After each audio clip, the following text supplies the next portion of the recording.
Hi everybody, this is Julie and I'm creating a quick little mini tutorial on when to use a comma and when to use a semicolon. I think this is appropriate time, and I noticed that some of you have already submitted your narrative finals, and you submitted it a couple of days ago even, but that's okay. You're welcome to go back based on this tutorial and make some changes and submit a more recent version. I always grade the more updated version of the two, and I never go in early. There's just too much work going on for me to go in early and grade papers. So what I'm going to do here instead is just sort of based on my conversations I've had with some of your classmates at the end of the week, I thought I'd create this little mini tutorial because you'll notice I'll leave little bits of feedback in your drafts of your compare contrast of your other paper, and I'll say pause, comma, right?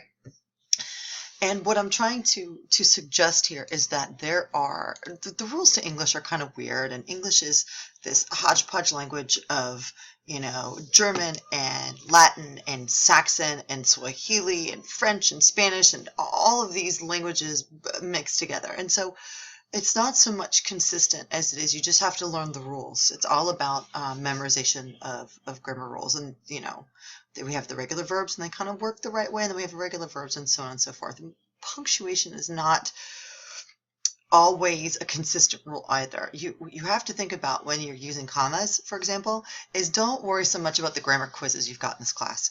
It's all about what does it sound like when it's read out loud. Back in the day, as if there was a day, but back in the day, I included a little image here of some Latin text.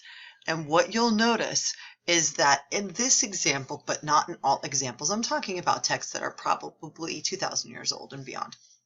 When you look at these texts, there's not uppercasing and lowercasing, and there aren't quotes around dialogue, and you don't see periods, you don't see apostrophes. You do see these little dots in between some words or sometimes in between certain sounds, but punctuation was not consistent. And what Romans who were reading Latin had to do when they were reading a text was they had to read it out loud, and they read it out loud so they could suss out the differences between the one word in line and the next word in line.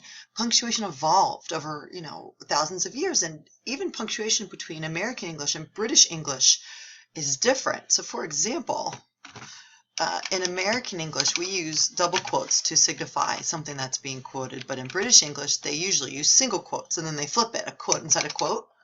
In American English, then moves to single. So you're saying somebody said something, and it's the opposite for the Brits.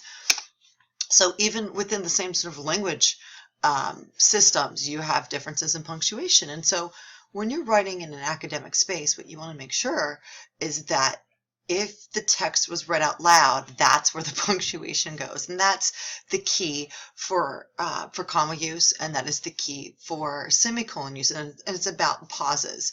So if you see here, I'm going to actually just make this a little bit bigger. I'm going to zoom this up to probably 150% here to make it a little easier to read. But my notes are, commas are short verbal pauses, and semicolons are bigger pauses, most often used to connect small sentences together, and those sentences are called independent clauses. And I can just probably take that out, right? It makes a little bit more sense. So I've got some examples for you, and I pulled this from an article, and what was the author's name? Where was it? This is an article called "Are Probiotic Foods a Waste of Time?" and Monica Renagle. Okay, I just want to make sure that I had her full name in here. Okay. This is what she says, and you can kind of hear where commas go, and then I can add some of the rules. But commerce, she says, isn't one to wait around for all the data to come in, although we have a long way to go before we understand exactly how to influence and interact with our microbiota. Now, of course, there's a pause there. We're already being bombarded with new products. And then, of course, she creates a list. So if you look at this piece of punctuation, the colon's perfect, right? Because right after that colon is just a list. Probiotic powders, juices, teas, fizzy vegetables, funky soybeans, and fermented grains.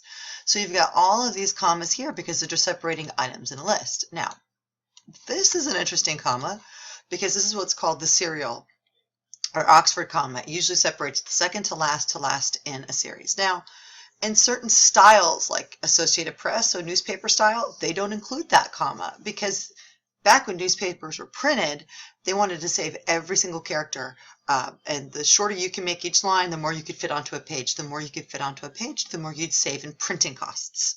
So there's lots of interesting abbreviations when you look at newspaper style versus, say, APA style.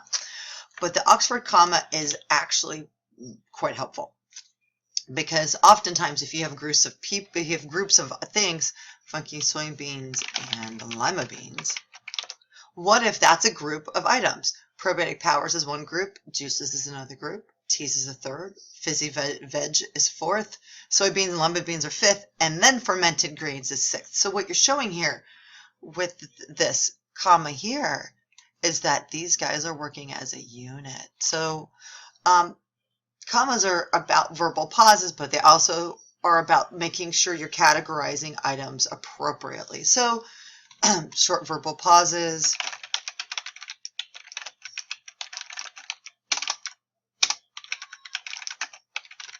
and appropriate groups, okay? So she says some of these are traditional foods that have been around for thousands of years, of course. And you'll notice when I'm reading this out to you, even though I read very quickly, I'm pausing to show you where the reader should slow down just a little bit. And sometimes commas are based on choice. In this place, I think it's appropriate, but you could say until a year or two ago, you wouldn't have found. This one is more selective, but it's about where the writer wants the reader to pause.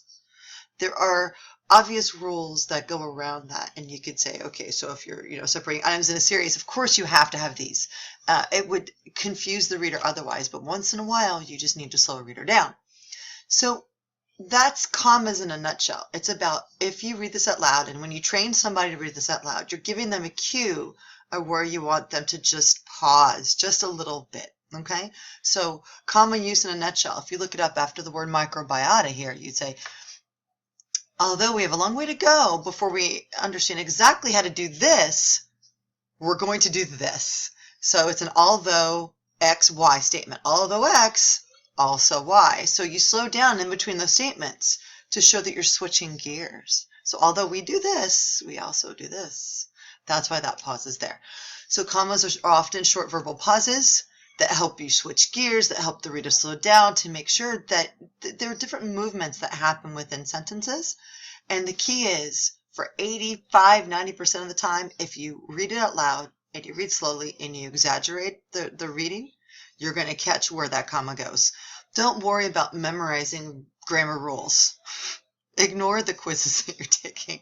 They're less important. Sometimes it's helpful, but also bear in mind that the quizzes that you're taking and the practice that you're doing can also institute overuse of punctuation. So you have to be careful that after you take these quizzes, you don't then go into your narrative draft or your compare-contrast draft and you start adding more commas everywhere. If you don't know the rule, read it out loud and exaggerate. Or have somebody read your sentence out loud to you and listen to where they pause, and if you think they would pause there, add the comma. As you're working on these drafts, you can always highlight a particular section. Like I pulled this paragraph from Ranigal, and you could email that to me and say, hey, are my pauses correct here? And then I will read it and I'll tinker with it. I'll see where you put your punctuation. I'll let you know. Remember, writing is a community experience, because you generally, unless it's a diary, a journal, you're not writing it to yourself, you're writing it to an audience. And so understanding how your audience is going to engage with the text will make it easier for you to figure out where your punctuation goes. So the other thing I wanted to show you was this great website, and I'm often including this, and I'll plug this in under the video. But this is the Capital Community College Foundation website, and it's their guide to grammar and writing. And I love this example because it explains what independent clauses are and when to use those fun-loving semicolons. Okay, so independent clauses can be connected in a variety of ways, obviously. If you look at 1 through 4, you'll see some examples of 2 different sentences and the ways that we can, or we don't have to, connect them. So for example, the first one is 2 sentences. My grandmother refuses to go to bed early. She thinks she's going to miss out on some of the action. You've got, you've got the subject and predicate. Grandmother's the subject. Refuses is the verb. That's also the predicate. The predicate means just the action. Okay. Then the second one, she is the subject, thinks is the verb. She thinks she's going to miss out on the action. based on the content of those two sentences, you can see that there's a relationship there. All right. So look at the second one. My grandmother refuses to go to bed early. You could put a period there, but a comma on its own is not strong enough. So in this case, a comma and a conjunction makes what we call a compound sentence. Two little sentences that you connect together. You wouldn't say my grandmother refuses to go to bed early, comma, I'm afraid. That's not strong enough. But the comma and connects the two sentences together and gives you that pause. Okay? So you could just have a period, or you could do comma and or comma but, depending on the relationship between sentences. You could choose a semicolon on its own. I'm a fan of this. I like this. In spite of her cold, my grandmother refused to go to bed early. You could have a period there, but the writer decided not to. She's afraid she'll miss something. There's a direct relationship between the content. My grandmother doesn't want to go to bed early because she's afraid she's going to miss something. Instead of using the word because, you can play around with the way you present the text. And one of those options is the semicolon. Okay, related content. And this, of course, creates a nice cadence in your narrative writing or in your compare-contrast writing. If you just constantly have short sentences, it's going to read really choppy, like you're a robot.